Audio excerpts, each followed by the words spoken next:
मला खरंच एक अभिमान आहे की जो एक कार्यक्रम घेऊन तुम्ही आलेला आहात, magnetic Maharashtra. Magnetic Maharashtra, magnetic मध्येच एक ताकत है और ये ताकत कुछ लोग आ रहे हैं, आज भी आ रहे हैं, कुछ आपसे भी मिलेंगे, अरे भाई साहब हमारे यहाँ भी आ जाओ, लेकिन उनको पता नहीं कि अपना मैग्नेटिक जो एक ताकत है वो इतना जबरदस्त है कि अपने यहाँ से वहां उनके यहाँ कोई जाना तो दूर ही, लेकिन ऐसे नहीं हो जाए कि उनके यहाँ से हमारे यहाँ कोई लोग आ जाए. कारण महाराष्ट्र एक वेगळं राज्य आहे, वेगळे संस्कार है, संस्कृति है, कल्चर तो है ही, और इसलिए महाराष्ट्र आगे बढ़ रहा है. हमें कोई जेलसी नहीं, कोई दूसरा कोई आगे बढ़ सकता है, चलो रेस कॉम्पिटिशन करो, बढ़ो आगे, हमें कोई आपत्ती नाही आहे.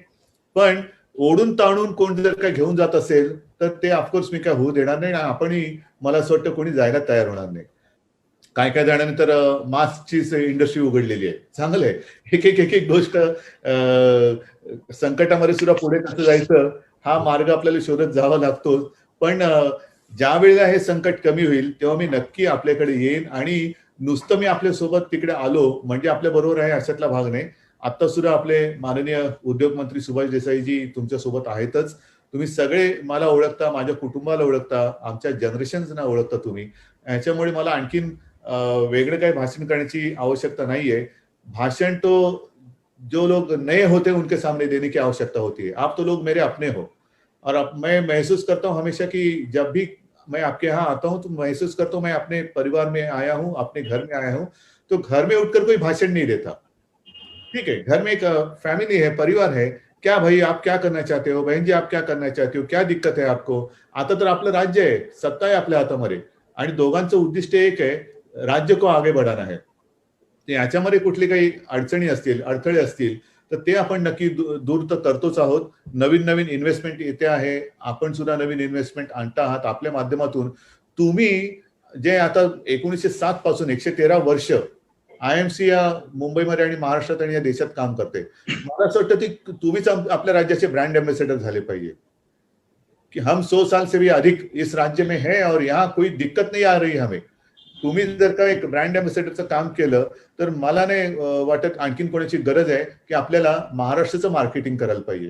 तुम्ही एक यशस्वी काय म्हणायचं, तुम्ही यशाची गाथा किंवा यशाची गोष्ट की तुम्ही सांगू शकता की आम्ही पिढ्यानपिढ्या इकडे राहतो आहोत आणि आम्हाला इकडे कोई कुठली कठिनाई नहीं आई है, दिक्कत नहीं आई है. जब भी कोई समस्या आती है तो सरकार हमारे साथ रहती है, हमारा साथ निभाती है, और इसलिए हम महाराष्ट्र तो छोड़कर नहीं जाना चाहते, बल्कि बाहर से, वो चाहे महाराष्ट्र के बाहर या देश के बाहर, विदेश से भी कोई आना चाहते हैं तो उनके लिए आप एक काय करण्याचं, मी म्हणेन महाराष्ट्राचे दूत म्हणून तुम्ही समोर गेलं पाहिजे.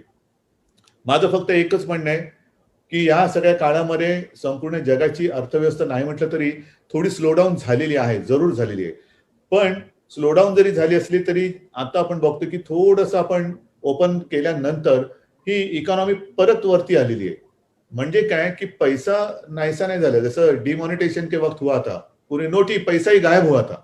पैसा गायब नहीं हुआ है, लेकिन जब वो चक्र शुरू हो जाएगा तो पैसा आगे आगे उसका बहना शुरू हो जाएगा.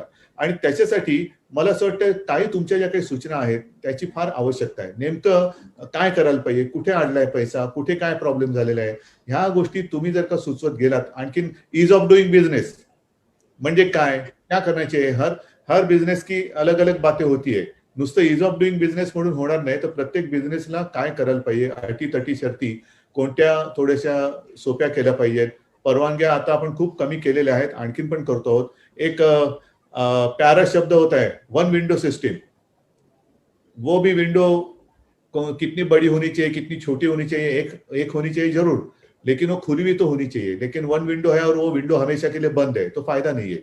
तर त्याच्यामध्ये तुमच्याकडनं काही सूचना पाहिजेत की नवीन गोष्टी आम्ही काय करू शकतो. मध्ये तुम्हाला सगळ्यांना कल्पना आहे की जवळपास 60,000 कोटीचे एमओयूज आपण देशी आणि विदेशी कंपन्यांबरोबर केले. हमेशा यही बात होती है कि एमओयू होते हैं और बाकी सारी बातें हम भूल जाते हैं.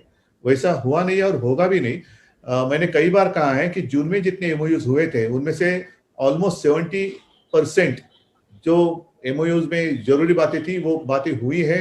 लैंड दे दी गई है, परमिशंस दे दी गई है, बाकी सारी चीजें वो भी चलती रही है. और मैं तो पीछे पड़ा हूं, जल्द से जल्द सिर्फ 50,000 60,000 नहीं 1 लाख करोड़ से भी ज्यादा इन्व्हेस्टमेंट अपने स्टेट में आनी चाहिए, मुंबई में महाराष्ट्र में आनी चाहिए. आणि ही जर यायची असेल तर नुसतं तोंडी किंवा कागदावर तर बोलून चालणार नाही, प्रत्यक्ष काम झालं पाहिजे.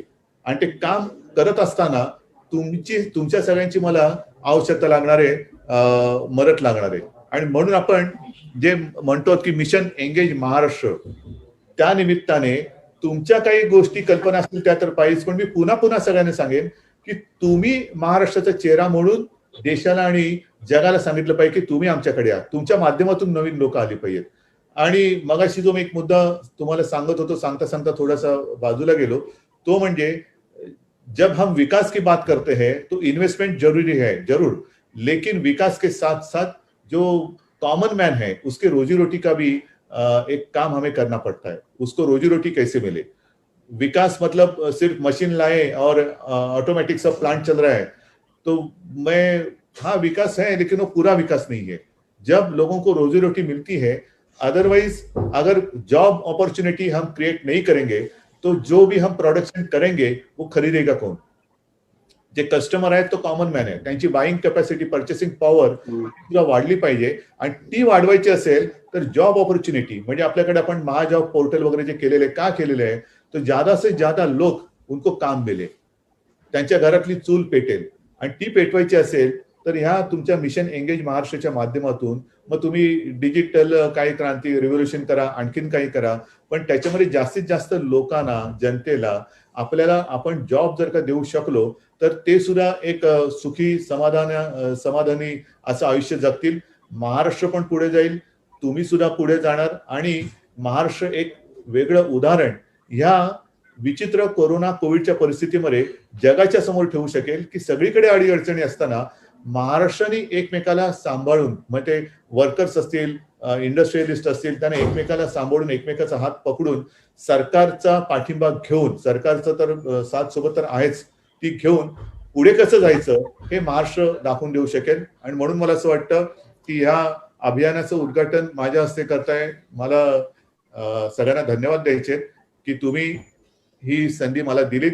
पण मी वचन देतो की नुसतं उद्घाटन करून मी गप्प बसणार नाही. मी पूर्ण ताकदीने, मी स्वतः आहे उद्योग मंत्री आणि पूर्ण महाविकास आघाडीचं सरकार आहे. तुमच्या प्रत्येक गोष्टीत जिथे जिथे तुम्हाला काही अडथळा येईल किंवा जिथे जिथे तुम्हाला चांगल्या कल्पना सुचतील आणि आवश्यकता लागेल तिथे पूर्णपणे तुम्हाला साथ दिल्याशिवाय राहणार नाही. आपण एकत्र येऊन हा महाराष्ट्र जो बलवान आहेच तो आणखीन बलवान करूया. सगळ्यांना एकदा पुन्हा धन्यवाद देतो, शुभेच्छा देतो. जय हिंद, जय महाराष्ट्र. जय महाराष्ट्र. थैंक यू उद्धव भाई, आपने जो आपके वचन कहे हमको, and we are really enthused by your words and we will follow what you have said. इसीलिए हमने एंगेज महाराष्ट्र का मिशन लिया है क्योंकि ये हमारा स्टेट है. हम यहीं से स्टार्ट किए हमारी जर्नी. आज 113 साल हो गए हैं और हमें महाराष्ट्र में ही हैं. आगे हमारा है मेंबरशिप सब जगह इंडिया में, बट मेन हमारा गढ़ ही महाराष्ट्र है. और मैं आपको आश्वासन दिलाना चाहता हूँ चेंबर की तरफ से कि हम महाराष्ट्र के साथ हैं और हमेशा रहेंगे. आपकी लीडरशिप में इस कोविड के परिस्थिति में भी आपने इतना अच्छा काम किया है और इतना इन्वेस्टमेंट लाया है, फॉरेन इन्वेस्टमेंट, ये बहुत सराहनीय है. और थैंक यू आपके वर्ड्स के लिए और ये उद्घाटन के लिए टाइम निकालने के लिए. सॉरी, एक ही सेकंड. अभी engage Maharashtra, mission engage Maharashtra में मैं सुभाष देसाई को आपके साथ एंगेज कर मैं थोड़ा सा निकलता हूँ दूसरे नहीं, मुझे जानना है, जानता हूँ. थैंक यू साहब, आप इतना समय निकाले. नमस्कार. Thank you. Thank you Uddhav भाई, थैंक यू.